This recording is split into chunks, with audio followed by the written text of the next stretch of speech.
नमस्कार दोस्तों, the exam care में आप सभी का स्वागत है। आइए हम आज से स्टार्ट करते हैं बाल विकास और शिक्षा शास्त्र से रिलेटेड टॉप 30 क्वेश्चन। और इसमें देखिए सीडीपी के जो प्रीवियस ईयर क्वेश्चन है सभी इसमें लाए गए हैं और जितने भी क्वेश्चन हैं सब प्रीवियस ईयर में पूछे गए क्वेश्चन हैं। तो आप सभी लोग पूरा वीडियो को देखिएगा जिससे कि आसानी से समझ सकें कि जितने भी प्रीवियस ईयर में क्वेश्चन पूछे गए हैं किस तरीके से पूछे जा रहे हैं और उनकी भाषा क्या है। तो हम डेली एक प्रैक्टिस सेट लाएंगे जो कि सभी प्रीवियस ईयर क्वेश्चन होंगे। और जो भी साथी चैनल को सब्सक्राइब नहीं किए हैं चैनल को ज़रूर सब्सक्राइब कर लें जिससे कि आने वाले वीडियो का नोटिफिकेशन आपको मिलता रहे। तो आइए स्टार्ट करते हैं। क्वेश्चन नंबर फर्स्ट, इनमें से कौन सा आंतरिक अभिप्रेरणा का उदाहरण है? तो जो आंतरिक अभिप्रेरणा होती है इसका उदाहरण कौन सा है? विद्यालय फुटबॉल टीम में चयन होना, या फिर स्वयं के लिए समस्या का समाधान करना, या जन्मदिन पर पोशाक मिलना, या फिर सभी विकल्प सही हैं। तो देखिए जो फर्स्ट है इसमें आंतरिक अभिप्रेरणा की बात कर रहा है, तो आंतरिक अभिप्रेरणा जो होती है वो स्वयं के द्वारा होती है, तो बी आंसर यहाँ राइट हो जाएगा। स्वयं के लिए समस्या का समाधान करना यहाँ पे राइट आंसर है। ठीक, आते हैं नेक्स्ट क्वेश्चन। क्वेश्चन नंबर 2, इसमें कह रहा है कि छोटे शिक्षार्थियों में निम्न में से कौन सा लक्षण पठन कठिनाई का नहीं है? तो जो पठन कठिनाई है, पढ़ने में जो कठिनाई होती है वो नहीं है, कौन सा नहीं है? तो देखिए पठन गति और प्रवाह में कठिनाई, या फिर शब्दों और विचारों को समझने में कठिनाई, या फिर सुसंगत वर्तनी में कठिनाई, या वर्ण एवं शब्द पहचान में कठिनाई। तो सेकंड का देखिए जो राइट आंसर होगा वह है ऑप्शन नंबर ए। पठन गति और प्रवाह में जो कठिनाई होती है वह क्या है कि छोटे शिक्षार्थियों की बात हो रही है तो उनका लक्षण ये नहीं होता। ठीक, आते हैं नेक्स्ट क्वेश्चन। क्वेश्चन नंबर 3, इसमें कह रहा है कि अपनी पुस्तक, जो पुस्तक है कौन सी, द कंडीशन ऑफ लर्निंग, इसमें जो सीखने के कितने प्रकार बताए गए हैं? लर्निंग के, इसका मतलब अधिगम के कितने प्रकार बताए गए हैं किसमें? द कंडीशन ऑफ लर्निंग में। तो 5 प्रकार, 8 प्रकार, 7 प्रकार, या फिर 10 प्रकार। तो इसका देखिए जो राइट आंसर है वह है ऑप्शन नंबर बी। टोटल 8 प्रकार बताए गए हैं सीखने के, अधिगम के, किसमें? द कंडीशन ऑफ लर्निंग में। आते हैं नेक्स्ट क्वेश्चन में। क्वेश्चन नंबर 4, भारतीय समाज की बहुभाषिक विशेषता को कैसे देखा जाना चाहिए? तो जो भारतीय समाज है इसमें बहुभाषिकता जो होती है, बहुत से भाषा बोलने वाले में, उनकी विशेषता को कैसे देखा जाता है? तो ये इसमें कह रहा है विद्यालयी जीवन को समृद्ध बनाने के संसाधन के रूप में, या फिर विद्यार्थियों को सीखने के लिए अभिप्रेरित करने हेतु शिक्षक योग्यता की चुनौती के रूप में दिखना चाहिए, या शिक्षार्थियों के लिए विद्यालयी जीवन को एक जटिल अनुभव के रूप में बनाने के एक कार्य के रूप में देखना चाहिए, या फिर शिक्षण अधिगम प्रक्रिया के बाधा के रूप में देखना चाहिए। तो यहाँ पे देखिए जो राइट आंसर होगा 4 का वह है ऑप्शन नंबर ए। विद्यालयी जीवन को समृद्ध बनाने के संसाधन के रूप में देखना चाहिए, किसको? बहुभाषिक विशेषता को। ए ऑप्शन राइट है। आते हैं नेक्स्ट क्वेश्चन। क्वेश्चन नंबर 5, इसमें कह रहा है वह अवस्था जब बालक अपने अभिभावकों के साथ कम आनंदित होता है तो यह विकास के किससे संबंधित है?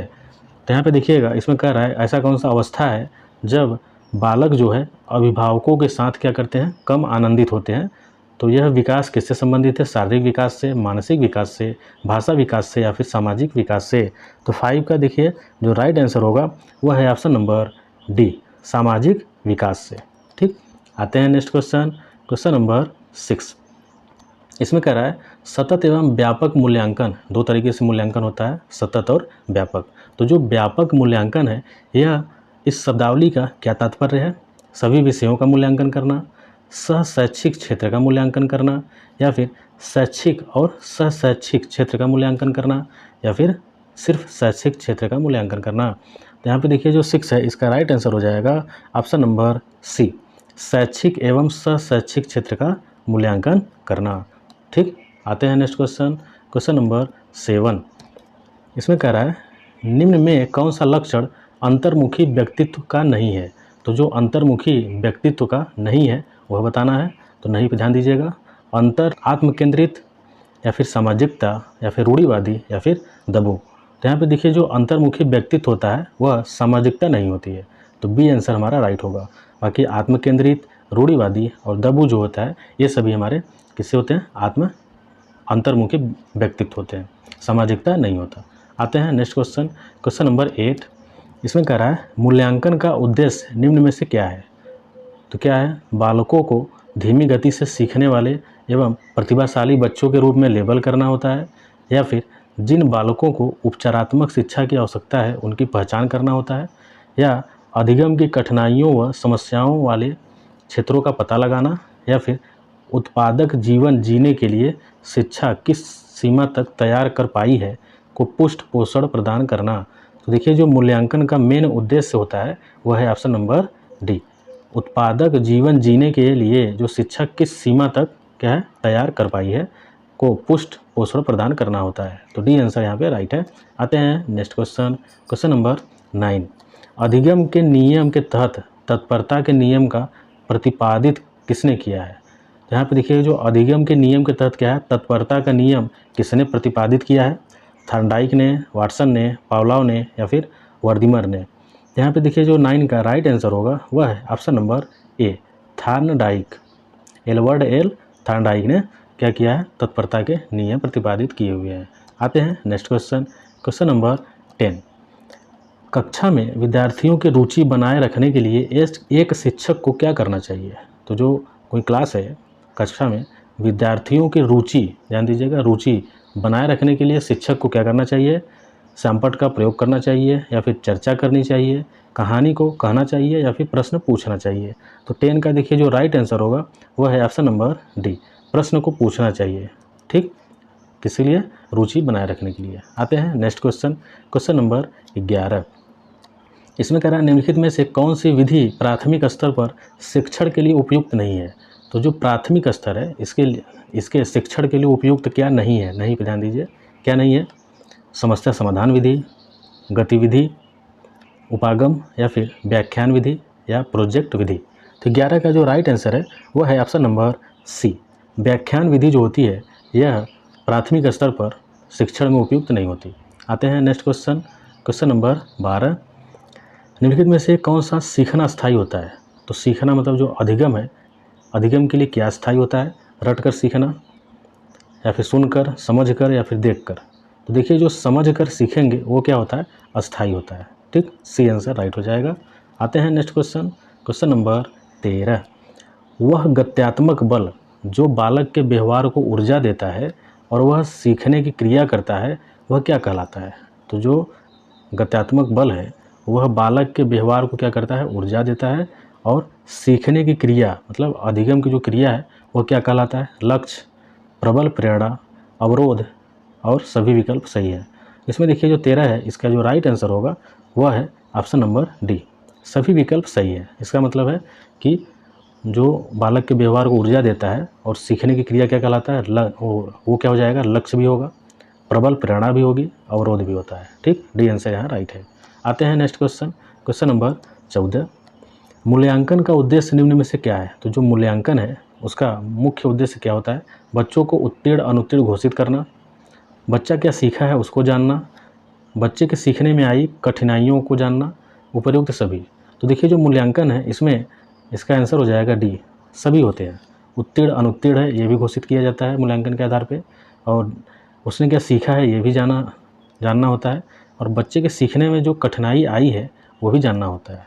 ठीक, तो मूल्यांकन में ये चारों होते हैं, ये तीनों। आते हैं नेक्स्ट क्वेश्चन, क्वेश्चन नंबर 15। निम्नलिखित में से किसे व्यक्तित्व की नैतिकता वाली भुजा कहेंगे। तो व्यक्तित्व की नैतिकता वाली भुजा किसे कहेंगे। तो उपा, जिसे इंग्लिश में ईड कहेंगे, आत्मा ईगो, ईड तथा सुपर ईगो, या फिर परा। तो यहाँ पे देखिए व्यक्तित्व की नैतिकता वाली जो भुजा किसको कहा जाएगा, वह है ऑप्शन नंबर डी, परा को, सुपर ईगो को कहा जाएगा। आते हैं नेक्स्ट क्वेश्चन, क्वेश्चन नंबर 16। अवधारणाओं का विकास मुख्य रूप से किसका भाग है। तो जो अवधारणाएं होती हैं इसका विकास मुख्य रूप से किसका भाग होती है, बौद्धिक विकास का, शारीरिक विकास का, सामाजिक विकास, या फिर संवेगात्मक विकास। तो 16 का देखिए जो राइट आंसर होगा वह है ऑप्शन ए, जो बौद्धिक विकास है, बौद्धिक विकास यह अवधारणाओं का विकास का मुख्य भाग होता है। आते हैं नेक्स्ट क्वेश्चन, क्वेश्चन नंबर 17। इसमें कह रहा है विकास कभी न समाप्त होने वाली प्रक्रिया है, यह विचार किससे संबंधित है। तो जो विकास होती है वह कभी न समाप्त होने वाली प्रक्रिया है। एक यह विचार किससे संबंधित है? अंतः संबंध का सिद्धांत है, निरंतरता का सिद्धांत है, एकीकरण का सिद्धांत है, या फिर अंतःक्रिया का सिद्धांत है। तो देखिए जो विकास है कभी न समाप्त होने वाली प्रक्रिया, यह निरंतरता का सिद्धांत होता है। ठीक, बी आंसर राइट हो जाएगा। आते हैं नेक्स्ट क्वेश्चन में, क्वेश्चन नंबर 18। सीखने का वह सिद्धांत है जो पूर्ण रूप से और केवल अवलोकनीय व्यवहार पर आधारित है, सीखने के निम्न में से किस सिद्धांत से संबंधित है? तो देखिए जो सीखना होता है, जो अधिगम होता है, वह एक सिद्धांत है जो क्या करता है, पूर्ण रूप से केवल अवलोकनीय व्यवहार पर आधारित होता है। तो सीखने के इस क्रिया को किस सिद्धांत से संबंधित किया जा सकता है? विकासवादी से, व्यवहारवादी, रचनावादी, या फिर संज्ञानवादी। तो यहाँ पे देखिए जो राइट आंसर होगा वह है ऑप्शन नंबर बी, व्यवहारवादी। अवलोकनीय व्यवहार के आधार पे है तो हमारा क्या हो जाएगा, व्यवहारवादी। आते हैं नेक्स्ट क्वेश्चन, क्वेश्चन नंबर 19। इसमें कह रहा है विकास की गति एक व्यक्ति से दूसरे से क्या होती है, भिन्न होती है। तो विकास की जो गति है वह एक व्यक्ति से दूसरे व्यक्ति से क्या होती है, भिन्न होती है, किंतु यह एक किस नमूने को अनुगमन करती है? किसे? एड़ी से चोटी तक, अव्यवस्थित, अप्रत्याशित, या फिर क्रमबद्ध और व्यवस्थित। इसका देखिए जो राइट आंसर होगा वह है ऑप्शन नंबर डी, क्रमबद्ध और व्यवस्थित होती है। ठीक, आते हैं नेक्स्ट क्वेश्चन में, क्वेश्चन नंबर 20। इसमें कह रहा है भारतीय समाज की बहुभाषिक विशेषता को निम्नलिखित में से किसके रूप में देखा जाना चाहिए? तो जो भारतीय समाज की बहुभाषिक विशेषता को किसके रूप में देखा जाना चाहिए, ये जो क्वेश्चन है इससे पहले हो चुका है, तो यहाँ पे देखिए इसका राइट आंसर हो जाएगा ए।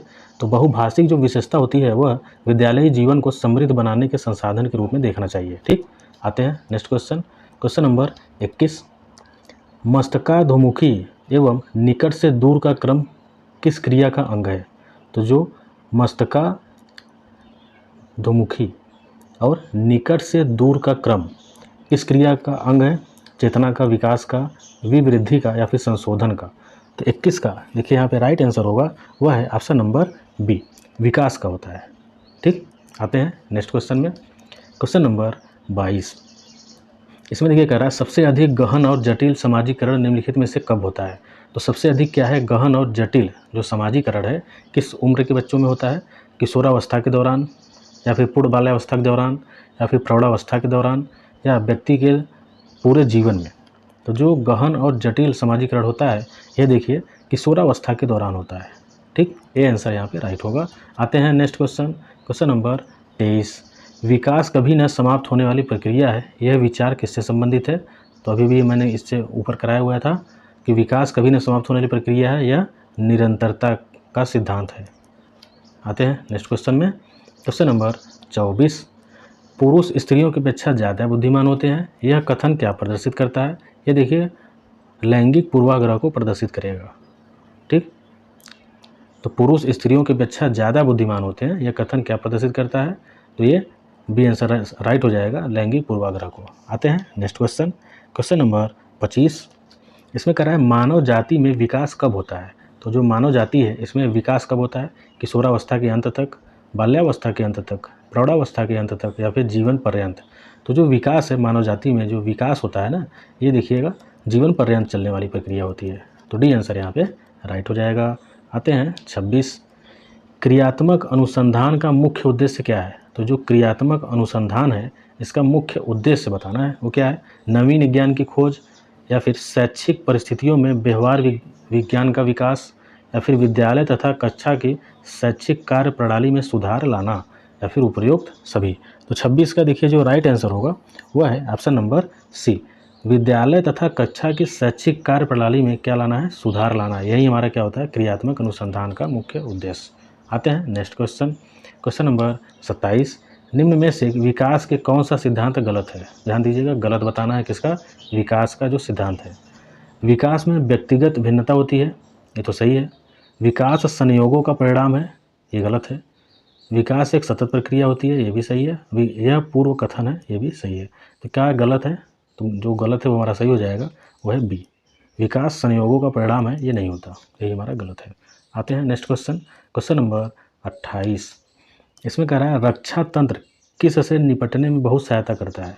तो जो कोई रक्षा तंत्र होता है हमारे शरीर में, किससे निपटने में बहुत सहायता करता है? हिंसा से निपटने में, दबाव से निपटने में, थकान से निपटने में या फिर अजनबियों से निपटने में। तो यहाँ पे देखिए जो 28 है इसका जो राइट आंसर है वह है दबाव से निपटने में वो क्या करता है, रक्षा तंत्र बहुत सहायता करता है। आते हैं नेक्स्ट क्वेश्चन, क्वेश्चन नंबर 29। एक बच्चा ईर्ष्या का प्रदर्शन कब करता है? तो जो एक बच्चा है वो ईर्ष्या का प्रदर्शन कब करेगा? 6 माह की आयु में, 12 माह की आयु में, 18 माह की आयु में या फिर 24 माह की आयु में। तो बच्चा जो ईर्ष्या प्रदर्शन करता है यह 12 माह की आयु में शुरू कर देता है। ठीक, आते हैं नेक्स्ट क्वेश्चन, क्वेश्चन नंबर 30। इसमें देखिए कह रहा है फ्रायड, पियाजे एवं अन्य मनोवैज्ञानिकों ने व्यक्तित्व विकास के विभिन्न अवस्थाओं के संदर्भ में क्या किया है, व्याख्या की है, परंतु पियाजे ने निम्न में से किसके बारे में कहा है? तो देखिए जो फ्रायड है, पियाजे हैं और जो अन्य मनोवैज्ञानिक है वह व्यक्तित्व के विकास के विभिन्न अवस्थाओं के संदर्भ में क्या किए हैं, कोई ना कोई व्याख्या की हुई है। लेकिन इसमें पूछ रहा है कि पियाजे ने, किसने? पियाजे ने निम्न के बारे में कहा है। किसके बारे में कहा है? ये कहा है कि विकास की अवस्थाएं वातावरण से निर्धारित होती है, ये नहीं कहा है। शैशवावस्था के अनुभव ही अधिक प्रभावशील होते हैं, ये भी नहीं कहा। विभिन्न अवस्थाओं को समझाने के लिए संज्ञानात्मक बदलाव के बारे में कहा है। तो सी आंसर यहाँ राइट हो जाएगा, क्योंकि पियाजे ने संज्ञानात्मक बदलाव के बारे में बात की थी। ठीक, तो सी आंसर यहाँ पे राइट है। तो दोस्तों यहाँ पे हमारा सभी 30 क्वेश्चन के जो कि सभी प्रीवियस ईयर में पूछे गए क्वेश्चन हैं ये हमारा समाप्त होता है सीरीज़। तो मिलते हैं अगले वीडियो में, तब तक के लिए नमस्कार। और जो भी साथी हमारा चैनल सब्सक्राइब नहीं किए हैं वो ज़रूर से सब्सक्राइब कर लें, क्योंकि डेली वीडियो यहाँ पे अपडेट होता रहेगा।